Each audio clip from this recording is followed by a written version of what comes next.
So to do red fur, unsurprisingly, we're going to be using a selection of red browns. I will probably be dipping into some other browns, but for now, my dark brown is the 640. Usually I pick out the 177 from Faber Castell, and I probably am going to need that because it is a bit darker than the 640. But this pencil has more red in it. So I want to start with the idea of the local colour. So beginning around the eye, I'm looking for my darks, I'm looking for those shadows, and of course already you need to start thinking about the fur direction. This big shadow here under the brow will become darker. I'm kind of marking things in at this stage. So red setter fur is incredibly soft and very, very silky. So we need to get really fluid markings in by the end. And by that I mean we need to make sure that our fur direction is very consistent throughout. So if we start to accidentally cross-hatch our hairs or have them straight and then slightly curved, which will give the illusion of hairs lifting from the form, then we won't get this lovely sleek coat by the end. So you really do want to practice the mark making before you make a start. So if you haven't already, I would highly recommend you do the HB series in just an ordinary pencil, and we go through different ways to build up your fur markings and get really comfortable with that. So you can see that this red brown is quite purple. It works really nicely for shadows if you have a purplish red, and that's going to help boost the orangey russet colours that we have in our midtones, and then we're actually going to go into pink for our lighter values. So at this stage we are literally just picking out our darkest darks, like you do for most underpaintings. Not always, there are always exceptions to the rule, but in general we would start with our darks.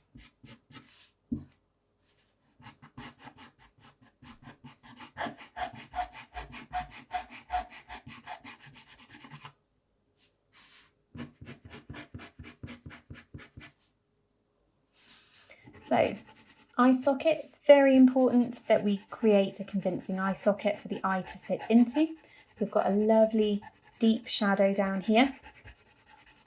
As part of creating this very fluid, silky fur effect, we will be making sure that things are nicely transitioned together.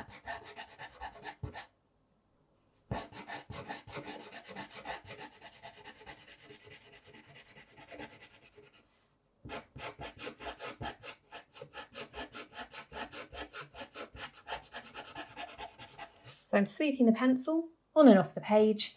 That's giving me soft edges. So I'm not starting with the pencil on the page, pressing into the page, which will make very heavy, stiff markings, making sure that everything feels really as fluid as I can make it at this stage. Note how I'm constantly moving my hand to try and get the most comfortable angle to draw these markings from.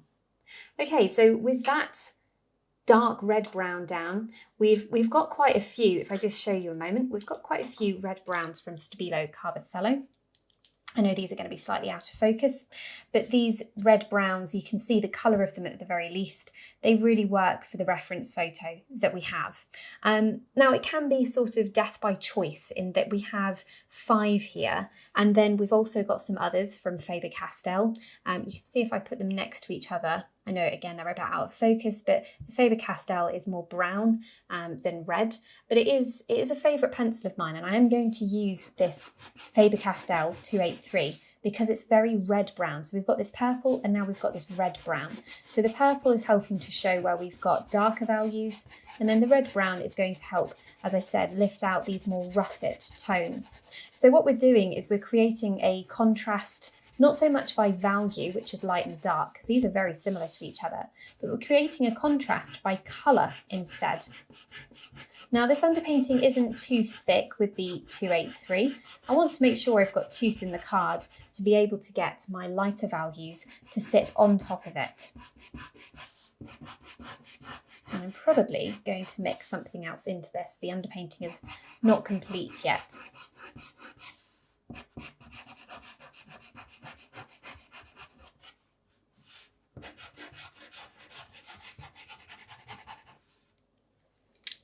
Okay, so as I said, I was likely to use the 177. This is my normal choice of dark brown, but it's more of a brown instead of a red.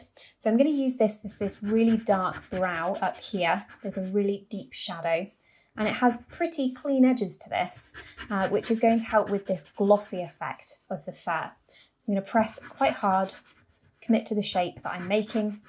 And because this is going over the top of other layers, it's naturally got a slightly softer edge to it, which just means that it is slightly hazy on the edge, but I'm running my pencil around that edge to soften it a little bit. We don't want it to become really hazy, because as I said, a sharper edge is going to help create the shine. But at the same time, if you were to just create almost like a box shape, it wouldn't feel like it's part of the rest of the drawing. Now this value, this very deep value, is then seen again around the back of the eye. So going over the top and mixing this in to the purplish red brown, which was number, I don't think I told you, number 640. So you can see it mixes together, we've got dust on the page, but it's really helping to make this feel very smooth. It's well filled in because we've got 2 layers now.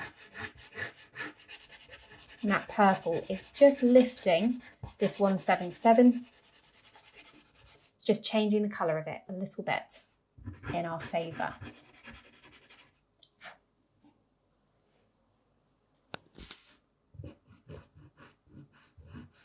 It's heading around the black of the eye. Again, that's just a softening trick. Just soften a flat value into the browns by going around it with a dark brown. We've got a little bit of this deep value just here. That's where the fur is lifting from the snout. But I think that does it pretty well, so we can return to the rest of the underpainting now. I've picked out the 670, which is a Stabilo Carbothello pencil, and we're going to start to work this over the top of the 283, which was the Faber Castell. 283 is more brown, so it prevents the coat becoming too red, and I can mix more 283 into this, go backwards and forwards between the pencils. What I'm aiming to do is start to build up a smoother surface to work into. Still thinking about the fur direction.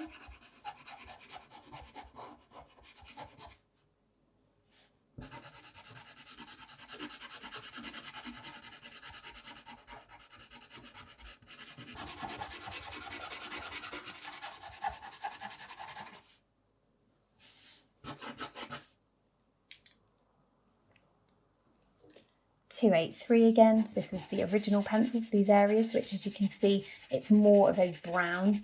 And I'm going right over the edge of the darker value areas that I've put in, just helping to join everything together. The only shadow that I'm being a bit more cautious with is this one, which I want a slightly harder edge to. Okay, so you can see the underpainting is very dark and also highly saturated with colour. So as quickly as that, we are going to start to work with our details now. So I've got a range of pencils at my disposal. I can swap and change, but effectively we want to make sure that whatever we're doing doesn't result in too high a contrast between the individual fur strokes. So usually what we're looking for is to get defined fur markings, especially when we did the coarse fur, which is a tutorial which comes further back in this series of drawing fur. But when it comes to doing this very glossy fur, we are actually looking for a lower contrast overall. There will still, of course, be areas where we can see individual hairs, but when the fur is very flat to the structure underneath, as it is over the eyes, for example, we don't have the fur lifting off of that structure at all. And it's the lifting and the layering of the fur, which of course allows us to have all these tiny little shadows in between the individual hairs, and therefore create this sense of texture and contrast. But when the fur is so fine and flat, instead we have a much lower contrast overall. We will still be getting fur details, you will see. As we get lighter, we'll be able to see that obviously this has a direction and there is a flow to all the fur markings, but we're not looking for really heightened contrast by the end. This is a little bit different. So Going in with the 675, really to see how this starts to show up, you can see this is a very red pencil. But I have other pencils at my disposal to tame the colour a little bit. So I'm being quite soft. If you think about the fact that this fur is very fine and silky and gentle, we kind of need to be gentle in our approach to recreate that. When we looked at doing the coarse fur, which was on the pig, I was really kind of thwacking my pencils onto the page by comparison, but that fur was incredibly coarse. It was totally different. And to get that strength into the drawing, I literally needed to plonk my pencil on the page in a different manner. In this instance though, I'm being very cautious about sweeping my pencil gently, and you can see quite slowly on and off the page to start to get a very smooth effect. So we can see individual hairs, but the overall contrast is quite low.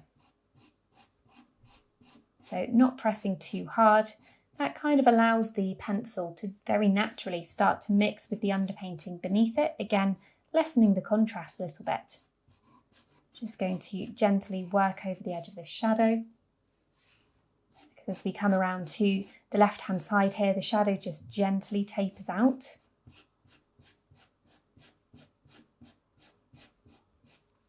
Lots and lots of tiny hairs. This section in here, we can't really see individual details. So what I've done now is I've changed my technique. I'm lightly scumbling the pencil. So I'm lifting it on and off the page still, but I'm effectively just sweeping it backwards and forwards. I'm not thinking about creating individual fur markings. I'm trying to create a really soft area. It's still got directional marks, of course, but we're getting even fewer individual hairs. There will be other colours used, of course, don't worry. We are just building up the layers at the moment.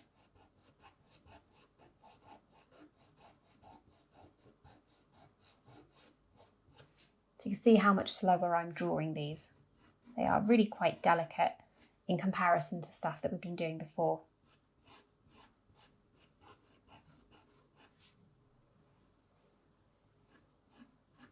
Constantly looking at my reference photo helps me to ensure that I'm trying to stay on track with the fur direction.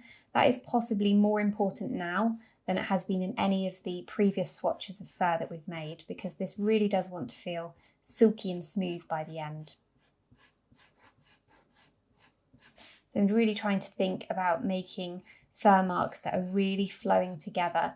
As soon as they don't flow as well, that's when we start to create the illusion of the fur lifting off of the form. And in this instance, the fur is, as I've said, completely flat to the skull. So we don't want that to happen.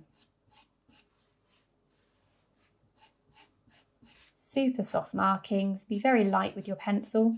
The Stabilo pencils will show up quite easily for you because they're soft, so it does actually make this a little bit easier to use a Stabilo, I would say. If your markings are coming out a little bit too hard, then you can always tap up and down with a clean finger, and it will just help to soften them into the background, provided that there is enough of an underpainting underneath for them to soften into.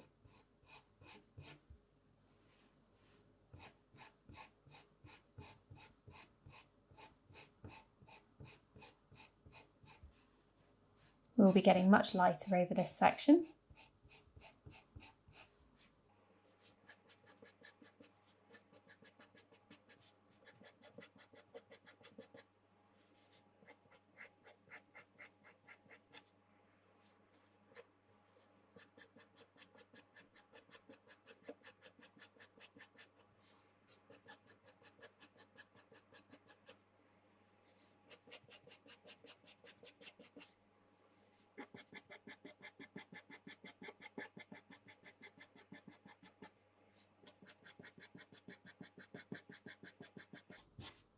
Okay, so after the first pass with the 675, I'm going to get more orange and move to the 620 now, which is a pencil that I've used quite a lot so far in these tutorials. It is quite useful. I will want to get a little bit lighter than this as well, but again, remember what I said about keeping the contrast low. So just want to be nice and careful as I ramp things up. So I'm moving this into areas where I can see a little bit of an orangey yellow glow. So that is in a few areas around the eye, I mean, we are working around the eye, but quite close to the eye. And again, I'm really thinking about that fur direction. You've got to keep that in mind. Whatever fur direction you've already established, that is the flow that you now need to keep to. So even if you start looking at your reference photo and you think that you're slightly off the mark, I'm sure I am, don't worry about it. Just stick to what you've got on the page and make sure that what you have flows together.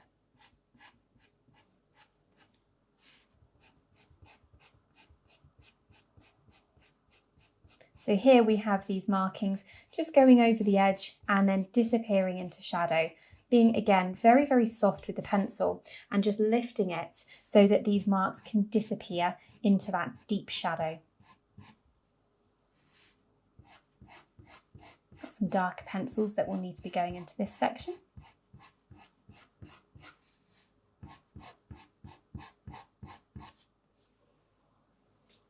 Right, changing pace, we are moving to pink, and this is going to be for the reflected light. When this goes on, everything will start to look quite different, and it just helps us then to decide how we want to balance the colours in our work. So there's obviously a lot of red in it at the moment, but we might decide to retain quite a lot of that by the end, depending on how it changes when we add the light in. So I'm going to begin with the 132, which is a Faber Castell light pink, but I do also have the light pink from Stabilo Carpethello, the 681. This one is a lot lighter, and I don't think I will need it, but obviously I've got it out just in case. I did used to just rely on the 132, this pencil here, quite a lot. Now this is a Faber Castell, so it's a harder brand of pastel pencil. It will put the markings down differently to your Stabilo, so just be aware of that. It will have the tendency to make more defined individual markings in this particular instance, and we want to just head over them a few times to make sure they start to soften and feel kind of silky and smooth.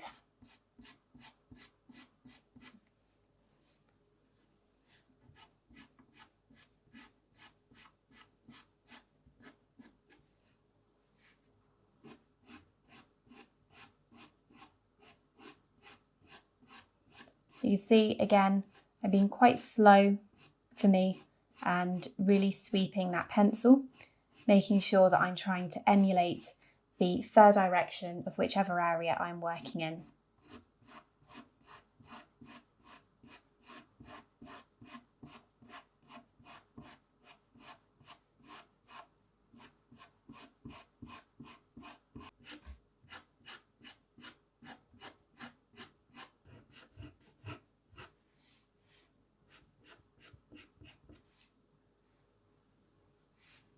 Got these lovely wispy hairs here.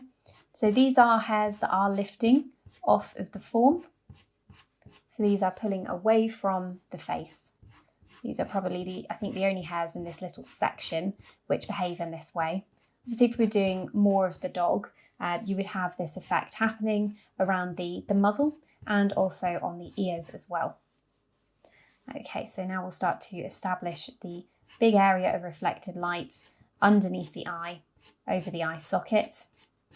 Don't worry, we will be putting other colours in too. Now again, note the fur direction here. It changes quite quickly. Everything sort of fans out from the tear duct.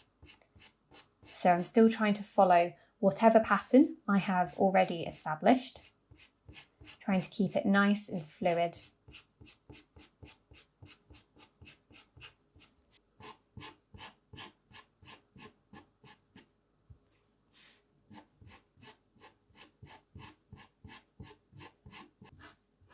So here I am putting a little bit more pressure through to get these markings to show up a little bit more. I have got other pencils out which are brighter than this 132, but I would probably still return to this pencil so that I can modulate how bright I take these reflections. You can use this pencil as a bit of a blending tool if you add other pencils in which are lighter and then you realise they're maybe a bit too bright or they just need blending in a bit. This is a really good one. So we've given ourselves a nice base for where the brightest reflections are going to be going. So as I said, we have some really deep dark reds in the darkest areas in our shadows, and if we just think about the colours that we're working with at the moment, as we get lighter, we're moving into the oranges. So moving away from the red and into the orange. So we really need to try and get that orange a little bit brighter now. So I'm going in with the 680. This is a lovely pencil from Stabilo, and it is quite opaque, which means you can see it's got quite a lot of white in it.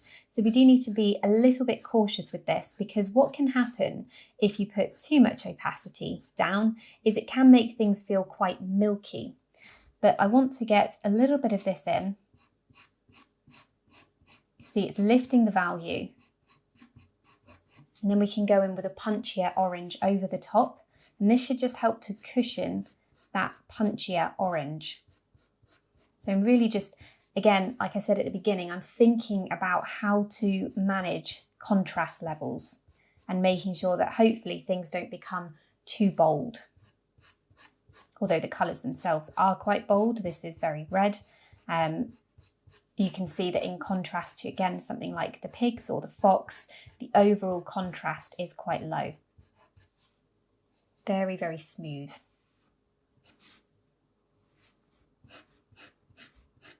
So this would go for whatever sort of shiny fur you are making. It could be a dachshund, which I actually intend to do a tutorial for at some point. It could be a staffy, Frenchie, any dog like that with very short fur and fur that's very close to the structure of the head. This is where you just want these very fluid marks to start to create the illusion of shine. So our more saturated orange is the 187 from Faber Castell. This is just going to, you can see, it's subtle, but it is bringing in more orange, more pigment. But going over the top of the other layers means this is effectively cushioned in. It doesn't stand out too much, because again, we want all this to feel very, very smooth. So I'm just looking at the reference photo for areas where I can see a brighter orange.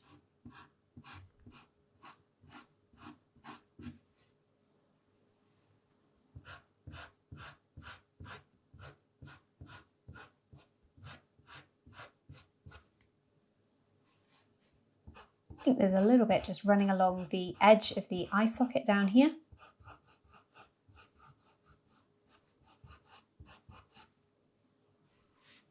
And then starting to come down into a section that actually leads us out of this little drawing. Again, I'm still following that fur direction the whole time. You can see again, for me, my mark making is quite slow, but it's not heavy. I'm just being quite delicate with it.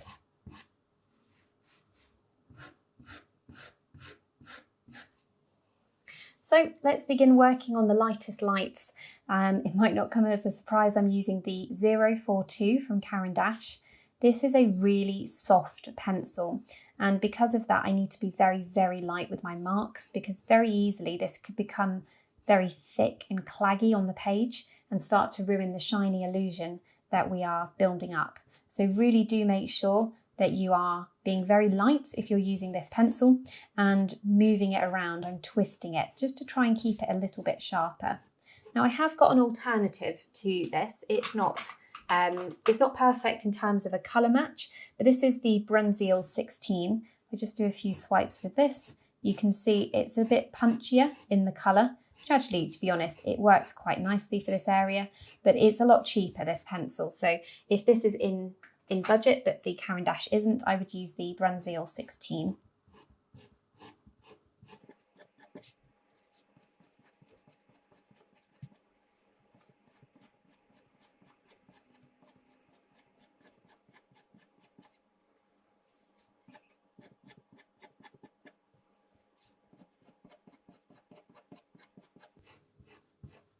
Still sweeping the pencil the whole time, making sure that to finish a stroke, I'm lifting it fully off the page. As I said, we can use the 132, which was the pink, just to help any of our light markings settle in. So this section up here started to feel too heavy, but I can go in and remedy that in a moment.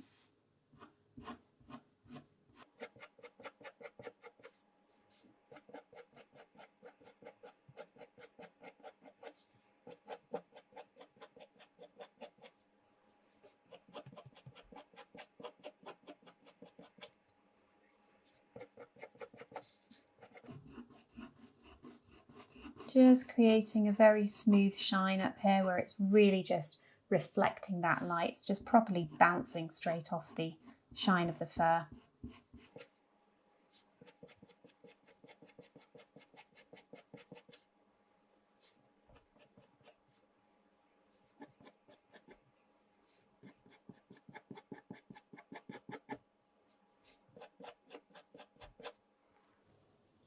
Okay, so we now need to start to pull everything back together again. You can see that I've really broadened the value range and made the jump between the mid-tones and the lights much bigger, which of course had to happen. So now we go and soften it all. So I'm taking the 132 firstly and sweeping this ever so lightly over the edges. You see how that starts to smooth it out. But do be careful not to bring this pink too far down into the areas of mid-tone. This is literally to be used along the edges to soften things.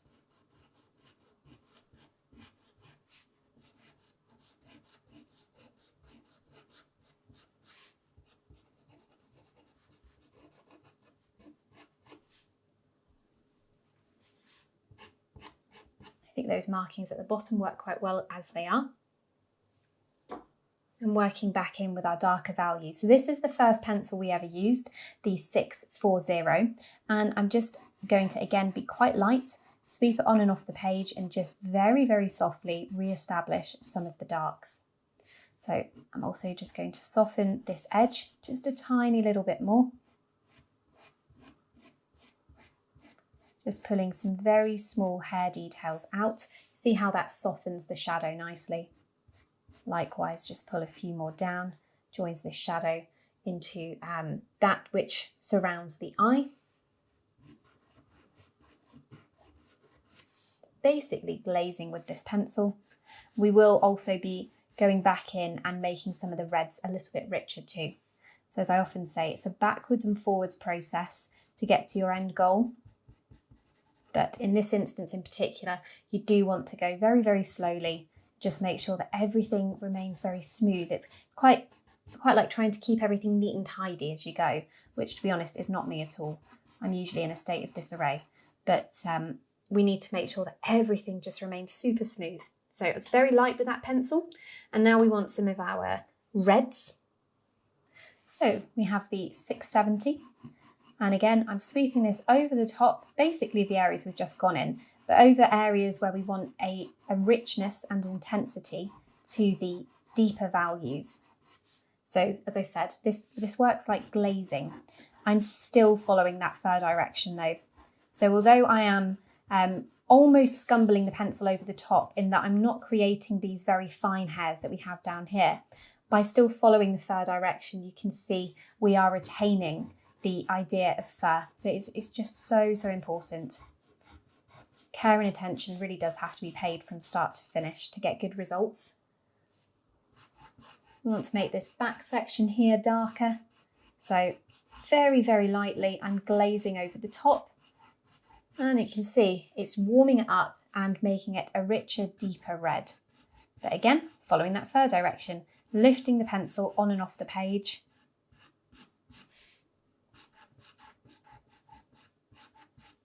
Got a slightly low angle to the page with the pencil, it's not tipped down.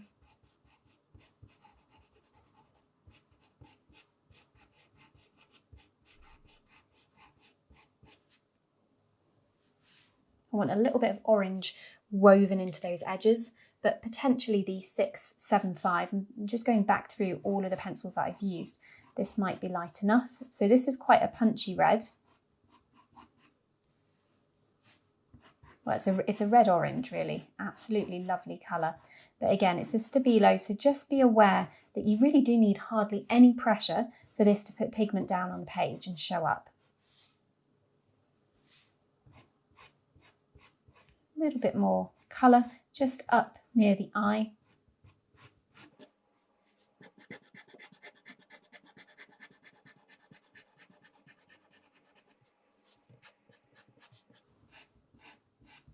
You can see I've gone over the edges of that shine a few times now, and it's just made it incredibly smooth.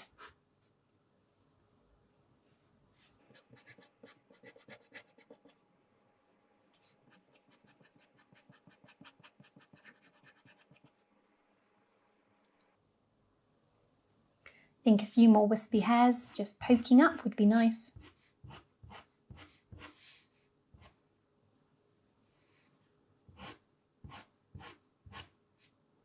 And I'm going to introduce a hint of yellow into this section. I'm getting a bit of yellowish reflected light. This is the 690.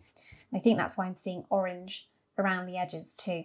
So you can see in the full reference photo, you can see quite a bit more yellow hitting the front of the nose, possibly talking about the direct light source actually of the sun or a Tuscan indoor light. A little bit more orange. I am just faffing at this point, I have to say, but it is one of my favourite things to do. So 187.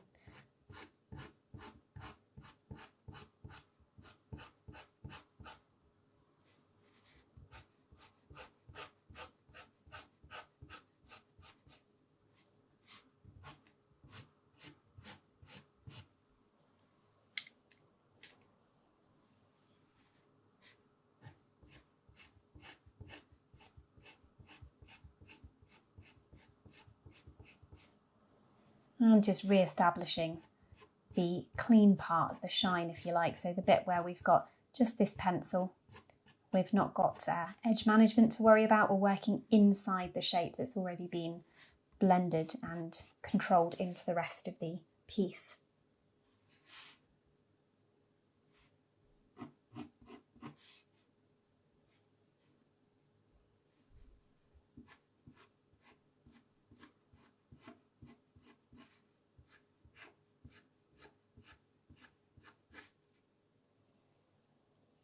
Right, let's just get those eyelashes a little bit better established. And probably a good point to call it quits. So we've really looked at the range of colours that you could use and how we've mixed different colours together, particularly for the shadows, to get a rich, warm, deep value. We looked at how we can use different pinks for the reflections, and also note just how big that value step is from a light to a mid-tone. They almost look bizarre, especially when it's in a small space like this.